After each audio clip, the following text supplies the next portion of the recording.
Hello everyone, welcome to my YouTube channel. तो देखिए, आज की इस क्लास में हिंदी पेडागोजी के previous year question paper solve कराया जाएगा, जो कि सीटेट एग्जाम सितंबर 2026 के लिए सारे क्वेश्चन मोस्ट इंपॉर्टेंट क्वेश्चन हैं।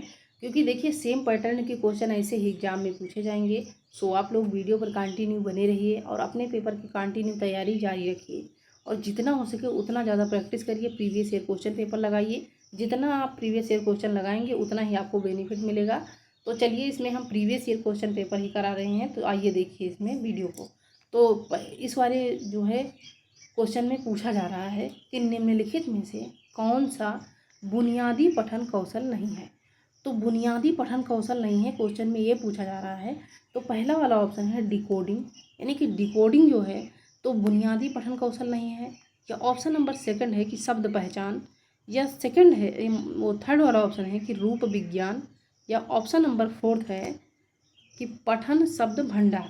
तो देखिए, क्वेश्चन में क्या कहा जा रहा है कि निम्नलिखित में से कौन सा बुनियादी पठन कौशल नहीं है। तो देखिए, बुनियादी पठन कौशल जो है तो रूप विज्ञान नहीं है। यहाँ पे राइट आंसर हो जाएगा ऑप्शन नंबर थर्ड।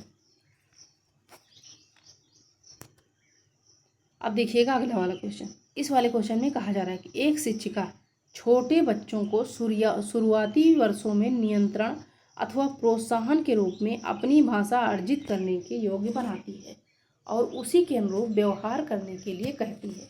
अब वे डांट डांट का अनुमान कर रही है, यानी कि वो शिक्षिका जो है तो किस चीज़ का अनुमान कर रही है।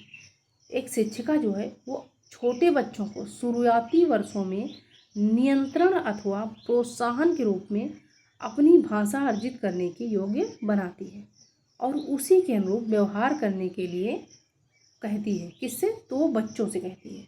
अब वे डांट डांट का अनुगमन कर रही है, यानी कि वो शिक्षिका जो है तो किस चीज़ का अनुगमन कर रही है। तो पहला है स्वयं करो रणनीति का अनुगमन कर रही है, या सेकंड है कि टोटल फिजिकल रिस्पॉन्स उपागम का अनुगमन कर रही है, या थर्ड है करके सीखना उपागम का अनुगमन कर रही है, या ऑप्शन नंबर फोर्थ है कहानी कथन पद्धति का अनुगमन कर रही है।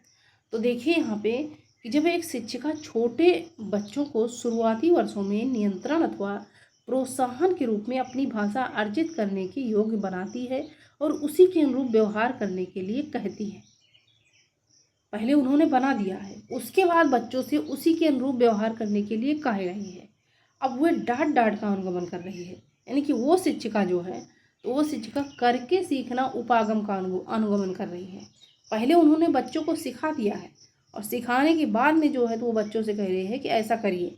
तो ये क्या हो जाएगा? करके सीखना उपागम। तो यहाँ पे आपका राइट आंसर हो जाएगा ऑप्शन नंबर थर्ड।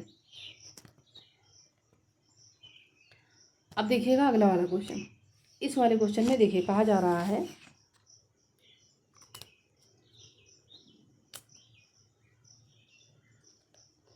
कि भाषा डांट डांट का एक सामाजिक उपकरण है। तो भाषा किस चीज़ का सामाजिक उपकरण है? निर्वचन का है, अंतःक्रिया का है, या सूचित करने का है, या हस्तक्षेप करने का है। तो देखिए, भाषा जो है तो भाषा अंतःक्रिया का एक सामाजिक उपकरण है। करेक्ट आंसर हो जाएगा यहाँ पे ऑप्शन नंबर सेकंड। अब आइए देखिएगा अगला वाला क्वेश्चन। इस वाले क्वेश्चन में कहा जा रहा है पढ़ते समय विवरण, स्थान, नाम, तारीख, समय आदि को खोजना। यानी कि जब आप कोई टॉपिक पढ़ रहे हैं तो उस पर पढ़ते समय आप स्थान, नाम, तारीख और समय आदि को खोज रहे हैं, तो वो किस तरह का पठन कहलाएगा? वैश्विक अवबोधन कहलाएगा, या अगला है स्थानीय अवबोधन, या ऑप्शन नंबर थर्ड है निष्कर्ष निकालना, या फिर पाठ्य वस्तु का निर्वचन करना। तो देखिए, जब आप पढ़ते हैं और पढ़ते समय स्थान, नाम और तारीख और समय, क्या क्या चीज़ें दी गई हैं? स्थान, नाम, तारीख और समय आदि को खोज रहे हैं, तो ये कहलाएगा स्थानीय अवबोधन। यानी आप किसी जगह को खोज रहे हैं, किसी जगह को खोज रहे हैं, तभी तो आप नाम, तारीख, समय और स्थान का पता लगा रहे हैं। तो ये क्या कहा जाएगा? स्थानीय अवबोधन कहलाया जाएगा। तो यहाँ पे आपका राइट आंसर हो जाएगा ऑप्शन नंबर सेकंड।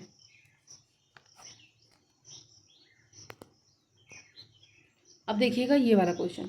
तो इस वाले क्वेश्चन में कहा जा रहा है एक शिक्षिका कक्षा 5 के शिक्षार्थियों को पढ़ने का आनंद लेने और अवधारणा की बेहतर समझ प्राप्त करने के लिए एक लंबा लेख पढ़ने के लिए कहती है। अब वे डांट डांट का अभ्यास कर रही है, यानी कि वो शिक्षिका जो है तो किस चीज़ का अभ्यास कर रही है कि जब वो शिक्षिका कक्षा 5 के शिक्षार्थियों को पढ़ने का आनंद लेने और अवधारणा को बेहतर समझ प्राप्त करने के लिए एक लंबा लेख पढ़ने के लिए कहती है, तो वे डांट डांट का अभ्यास कर रही है। तो पहला है विस्तृत पठन का अभ्यास कर रही है, या गहन पठन का, या जिज्ञासा पठन का, या साथी पठन का।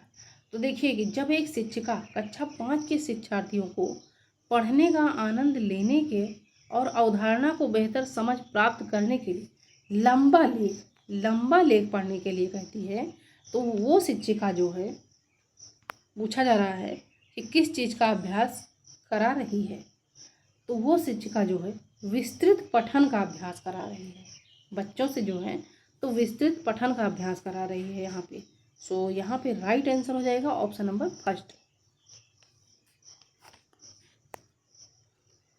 अब देखिएगा ये वाला क्वेश्चन। तो इस वाले क्वेश्चन में कहा जा रहा है कि एक शिक्षक छोटे बच्चों को नए शब्द सिखाने के लिए वास्तविक वस्तुओं का उपयोग करती है, क्योंकि तो एक शिक्षक छोटे बच्चों को नए शब्द सिखाने के लिए वास्तविक वस्तुओं का उपयोग करती है, क्योंकि यह शब्दों की सही वर्तनी के शिक्षण में मदद करता है। यह सेकंड है कि यह शब्द भंडार का शिक्षण केवल वास्तविक वस्तुओं से ही कर सकते हैं। या अगला वाला ऑप्शन है कि छोटे बच्चे अमूर्त चिंतन के योग्य नहीं होते हैं।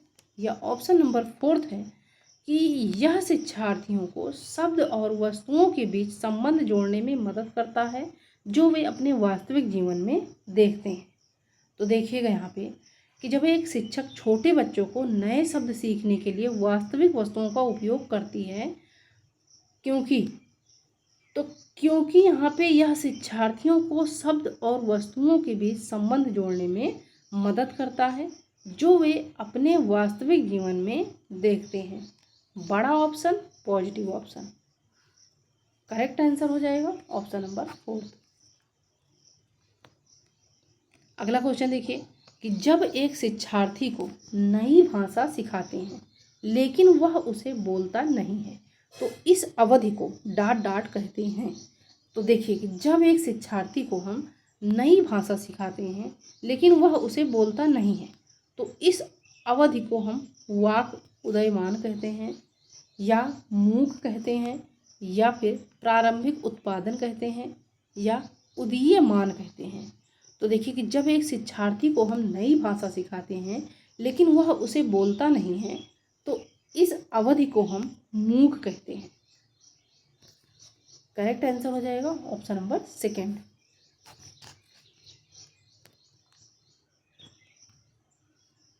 अगला क्वेश्चन देखिए, एक प्रभावी भाषा शिक्षक। तो एक प्रभावी भाषा शिक्षक शिक्षार्थियों के साथ क्या करवाएगा? बच्चों को पाठ्य पुस्तक में दिए गए सभी प्रश्नों के उत्तर याद करवाएगा। तो ये तो भैया नेगेटिव हो जाएगा, इसको हटा दीजिए, ये ऑप्शन आपका गलत है। अगला देखिए कि पाठ्य वस्तु के साथ साथ अन्य संसाधनों का प्रयोग करेगा। अब चलिए अगला ऑप्शन देख सकते हैं। इस वाले ऑप्शन में दिया जा रहा है केवल पाठ्य पुस्तक में, तो केवल देखते ही आप हटा दीजिए, ये होगा नहीं। उसके बाद देखिए कि पूरी तरह से प्रस्तावित पुस्तक पर निर्भर रहेगा, तो ये भी आपका गलत होगा। ये ऑप्शन पूरा पढ़ लीजिए कि केवल पाठ्य पुस्तक में दिए गए प्रश्नों का प्रयोग करते हुए प्रश्न पत्र का निर्माण करेगा, तो ये आपका गलत होगा। ठीक है, तो यहाँ पे आपका करेक्ट आंसर हो जाएगा कि एक प्रभावी भाषा शिक्षक। तो एक प्रभावी भाषा शिक्षक जो है पाठ्य पुस्तक के साथ साथ अन्य संसाधनों का प्रयोग करेगा। तो करेक्ट आंसर हो जाएगा ऑप्शन नंबर सेकंड। अब देखिएगा ये वाला क्वेश्चन। तो इस वाले क्वेश्चन में कहा जा रहा है कि एक शिक्षक शिक्षार्थियों के भाषा कार्यों को एक फोल्डर में रखते हैं और बाद में उसे शिक्षार्थी की भाषा उपलब्धि के आकलन के लिए इस्तेमाल करते हैं। आकलन का यह रणनीति क्या कहलाती है? तो आइए देखिए, क्वेश्चन थोड़ा लंबा है, एक बार ध्यान से पढ़िए कि एक शिक्षक शिक्षार्थियों के भाषा कार्यों को एक फोल्डर में रखते हैं, मतलब सहेज के रखते हैं शिक्षार्थियों की भाषा कार्यों को, और बाद में उसे शिक्षार्थी की भाषा उपलब्धि के आकलन के लिए इस्तेमाल करते हैं। अब आकलन की यह रणनीति क्या कहलाएगी, यानी शिक्षक द्वारा जो है तो आकलन की यह रणनीति क्या कही जाएगी। तो पहला है निदानात्मक परीक्षण कहलाई जाएगी, या उपख्यानात्मक अभिलेख कही जाएगी, या योगात्मक आकलन कही जाएगी, या पोर्टफोलियो आकलन कही जाएगी। तो देखिए कि जब एक शिक्षक शिक्षार्थियों की भाषा कार्यों को एक फोल्डर में रखते हैं और बाद में उसे शिक्षार्थी की भाषा उपलब्धि के आकलन के लिए इस्तेमाल करते हैं, तो यह आकलन कही जाएगी पोर्टफोलियो आकलन। यानी कि पोर्टफोलियो आकलन में जो है तो बच्चों से संबंधित एक लिखित दस्तावेज होता है, जिसमें एक लिखित डायरी होती है, जिसमें बच्चे से रिलेटेड सारी जानकारी इकट्ठा की गई रहती है। तो इसे कहा जाएगा पोर्टफोलियो आकलन। करेक्ट आंसर हो जाएगा ऑप्शन नंबर 4। अब देखिए अगला वाला क्वेश्चन। इस वाले क्वेश्चन में कहा जा रहा है कि लक्ष्य भाषा सीखने में शिक्षार्थी की मातृभाषा के हस्तक्षेप की अनुमति न होने वाली शिक्षण पद्धति को ... कहा जाता है। तो लक्ष्य भाषा सीखने में शिक्षार्थी की मातृभाषा के हस्तक्षेप की अनुमति न होने वाली शिक्षण पद्धति को क्या कहा जाता है? प्रत्यक्ष पद्धति कहा जाता है, या अगला वाला ऑप्शन देखिए व्याकरण अनुवाद पद्धति कहा जाता है, या द्विभाषिक पद्धति कहा जाता है, या ऑप्शन नंबर 4 है स्थिति परक पद्धति कहा जाता है। तो देखिए यहाँ पे कि लक्ष्य भाषा सीखने में शिक्षार्थी की मातृभाषा के हस्तक्षेप की अनुमति न होने वाली शिक्षण पद्धति को प्रत्यक्ष पद्धति कहा जाता है। करेक्ट आंसर हो जाएगा ऑप्शन नंबर 1। अब आइए देखिएगा ये वाला क्वेश्चन। तो इस वाले क्वेश्चन में कहा जा रहा है कि निम्नलिखित में से कौन सा अधोगामी उपागम पर आधारित नहीं है। तो अधोगामी उपागम पर आधारित नहीं है, आपसे क्वेश्चन में ये पूछा जा रहा है, तो निगेटिव के लिए आपको निगेटिव ऑप्शन भी चूज करना पड़ेगा। तो पहला वाला ऑप्शन है कि शिक्षार्थी भाषा के अर्थ को जानने के लिए अपने पूर्व ज्ञान का उपयोग करते हैं, यानी कि ये जो है अधोगामी उपागम पर आधारित नहीं है। या शिक्षार्थी जब पढ़ता या सुनता है तो वह यह अनुमान लगाता है कि आगे क्या होने वाला है। या फिर शिक्षार्थी एकल शब्द या पद पर ध्यान केंद्रित करते हुए भाषा को समझते हैं। या शिक्षार्थी कविता या कहानी से शुरू करते हैं और फिर अक्षर पर आते हैं। तो क्वेश्चन में देखिएगा कहा गया है कि निम्नलिखित में से अधोगामी उपागम पर आधारित नहीं है। तो देखिए कि अधोगामी उपागम पर आधारित नहीं है कि शिक्षार्थी एकल शब्द या पद पर ध्यान केंद्रित करते हुए भाषा को समझते हैं। तो ये जो है अधोगामी उपागम पर आधारित नहीं है। सो करेक्ट आंसर आपका हो जाएगा ऑप्शन नंबर 3।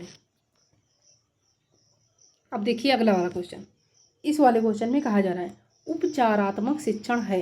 तो उपचारात्मक शिक्षण शिक्षार्थी के सीखने में आने वाली युक्तियों को भरना है, यह गलत रूप से समझी गई अवधारणाओं को सही करना है, या कक्षा में सजातीयता को बनाए रखना है, या नई भाषा गतिविधि से परिचय कराना है।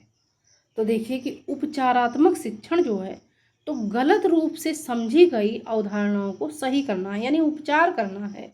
उपचारात्मक शिक्षण का नाम ही तो है उपचार करना, कि जो बच्चे गलत रूप से समझी गई अवधारणाओं गलत रूप से समझ लिए हैं या उनको नहीं जानकारी है, तो उसी चीज़ को यानी गलत रूप से समझी गई उदाहरणों को सही करना होता है उपचारात्मक शिक्षण। सो करेक्ट आंसर हो जाएगा ऑप्शन नंबर 2।